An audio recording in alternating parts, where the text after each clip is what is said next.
Hey everyone, welcome back to Tales of Lemon. ഇന്ന് ഞാനും എൻ്റെ അമ്മയും മുത്തശ്ശിയും കൂടെ നാലമ്പല ദർശനത്തിന് പോയായിരുന്നു. അപ്പോൾ ഇന്നത്തെ വീഡിയോ അതാണ്. കോട്ടയം ജില്ലയിൽ രാമപുരം പഞ്ചായത്തിൽ തന്നെ ശ്രീരാമ ലക്ഷ്മണ ഭരത ശത്രുഘ്ന ക്ഷേത്രങ്ങൾ വരുന്നുണ്ട്.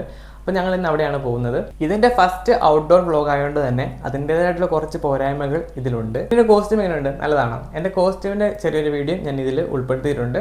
അമ്പലത്തിനെ കുറിച്ചുള്ള കൂടുതൽ ഡീറ്റെയിൽസ് എൻ്റെ മുത്തശ്ശി പറയും. അപ്പോൾ ആയോ നമുക്ക് നാലാമത് ദർശനം നടത്തിയിട്ട് വരാം. രാമസ്വാമി രാമപുരത്ത് കൂടപ്പലത്ത് ലക്ഷ്മണൻ, അമനകര ഭരതൻ, മേദിനിയിൽ ശത്രുഘ്നൻ, കരോട്ടെ അമ്പലത്തിലെ പരദേവത. പിന്നെ തിരിച്ചിവിടെ വന്നിട്ട് രാമപുരത്ത് ചെന്ന് പിന്നെയും രാമസ്വാമിയെ തൊഴണം. അത് കഴിഞ്ഞ് പിന്നെ വീട്ടിലേക്ക് പോരാം.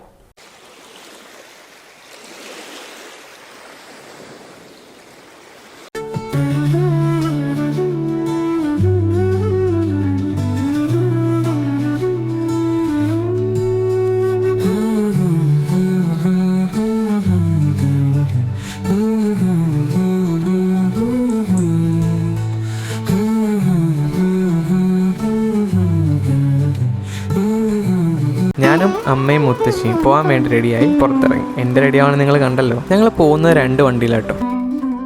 അമ്മയുടെ ഫ്രണ്ടിൽ പോയിക്കോളാൻ പറഞ്ഞു. ഞാനും മുത്തശ്ശിയും പുറകെ വന്നോളാന്ന് പറഞ്ഞു.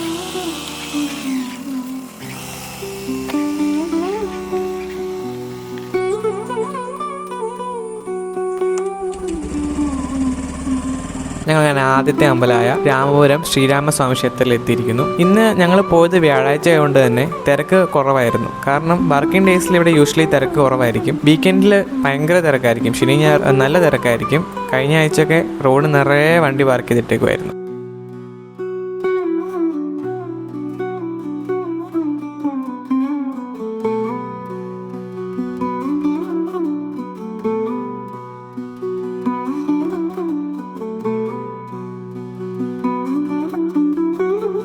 നല്ല ഗംഭീരമായിട്ട് തൊഴുതിട്ട് ഇറങ്ങി. അകത്ത് വിഷ്വൽസ് കാണിക്കാണ്ടിരുന്നത് ക്ഷേത്ര മര്യാദകൾ പാലിക്കേണ്ടതുകൊണ്ടാണ് അകത്ത് വിഷ്വൽസ് ഒന്നും കാണിക്കാണ്ടിരുന്നത്. നാലമ്പലത്തിന് സമയമായതുകൊണ്ട് തന്നെ ഇഷ്ടംപോലെ കളകളുണ്ടായിരുന്നു. അത് നടക്കാൻ തന്നെ നല്ല രസമായിരുന്നു. കൂടപ്പലം ലക്ഷ്മണ സംശയത്തിൽ എത്തിയിരിക്കുകയാണ് 2ാമത്തെ അമ്പലം. ഇത് നല്ല അതിമനോഹരമായ അമ്പലമാണ്. ഈ സ്റ്റെപ്സൊക്കെ കയറി വേണം മുകളിൽ ചെല്ലാൻ. ഇത് അകത്ത് ചെന്നാലും കുറേ വേറെ വിഗ്രഹങ്ങളും വേറെ പ്രതിഷ്ഠകളും ഒക്കെ ഉണ്ട്. നമ്മൾ ഈ നാലമ്പല ദർശനം പോകുമ്പോൾ തന്നെ ശ്രീരാമ ലക്ഷ്മണ ഭരത ശത്രുഘ്നന്മാരല്ലാണ്ട് നമ്മൾ ഉള്ള ദൈവങ്ങളുടെ എല്ലാ പ്രതിഷ്ഠ ഓരോ അമ്പലത്തിലും ഉണ്ട്. അപ്പം നമ്മൾ എല്ലാ ദൈവങ്ങളെയും ഒന്ന് കണ്ടിട്ട് വരാനുള്ള ഒരു അവസരവും ലഭിക്കുന്നുണ്ട് നാലാം ദർശനത്തിലൂടെ. ഔഷധ വെള്ളം ഇവിടുത്തെ ഒരു പ്രത്യേകതയാണ്. ഞങ്ങൾ എല്ലാ കൊല്ലം പോകുമ്പോഴും ഇവിടുന്ന് ഔഷധ വെള്ളം കുടിക്കാറുണ്ട്.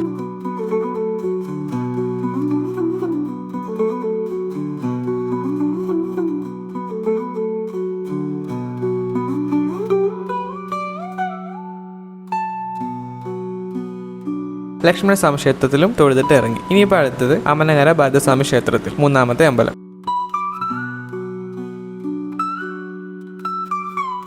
3ാമത്തെ അമ്പലത്തിലെത്തി ഭരതസ്വാമി ക്ഷേത്രം.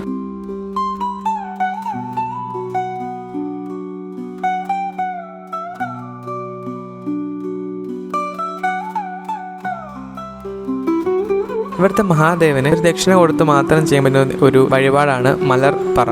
അതിന്റെ പ്രസാദമാണ് എൻ്റെ കയ്യിലിരിക്കുന്നത്. ഒരു വഴിപാടാണ് മീനൂട്ട്. അതിനുള്ള കുളമാണിത്. അതിൽ ഇഷ്ടംപോലെ മീനുകളും കുറേ ആൾക്കാർ ഭക്ഷണം കൊടുത്തതിൻ്റെ ഇത് നമുക്ക് കാണാൻ പറ്റുന്നുണ്ട്. നാലമ്പല ദിവസങ്ങളിൽ എല്ലാ ദിവസവും ഇവിടെ അന്നദാനം കൊടുക്കുന്നുണ്ട്. അപ്പം ഞങ്ങൾ ഇവിടുന്ന് അന്നദാനം കഴിച്ചു. പയറുതോരനും അച്ചാറും പൊടിയരിക്കഞ്ഞിയും ആണെങ്കിലും നല്ല അടിപൊളി ടേസ്റ്റ് ആയിരുന്നു കേട്ടോ.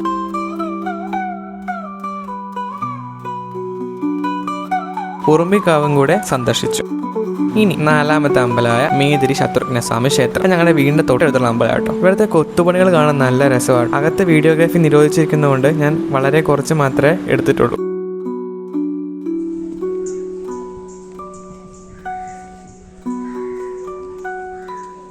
നാലമ്പലങ്ങളിൽ പോകുമ്പോഴുള്ള പച്ചപ്പും ഹരിതാഭയും അത് മനസ്സിന് നല്ലൊരു കുളിർമയേകുന്ന ഇതാണ്. ഞങ്ങൾ അങ്ങനെ 4 അമ്പലത്തിലും തൊഴുതിട്ട് ഇറങ്ങി. ഇനിയിപ്പം അവസാനമായി ഒന്നോടെ ശ്രീരാമ ക്ഷേത്രത്തിലൂടെ പോയാൽ നമ്മുടെ 4 അമ്പലം കംപ്ലീറ്റ് ആവും.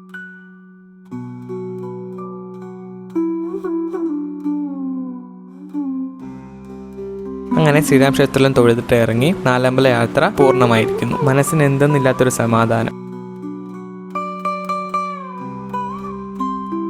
ഞങ്ങൾ ഇച്ചിരി നേരം വീട്ടിൽ നിന്ന് പുറത്തിറങ്ങിയിട്ട് വന്നാലും അവന് ഭയങ്കര സ്നേഹപ്രകടനം കേട്ടോ. മുത്തശ്ശി അങ്ങോട്ടും പോകാത്തതുകൊണ്ട് തന്നെ മുത്തശ്ശി പോയിട്ട് വന്നതിന് അവന് സ്നേഹപ്രകടനം കൂടുതലായിരുന്നു.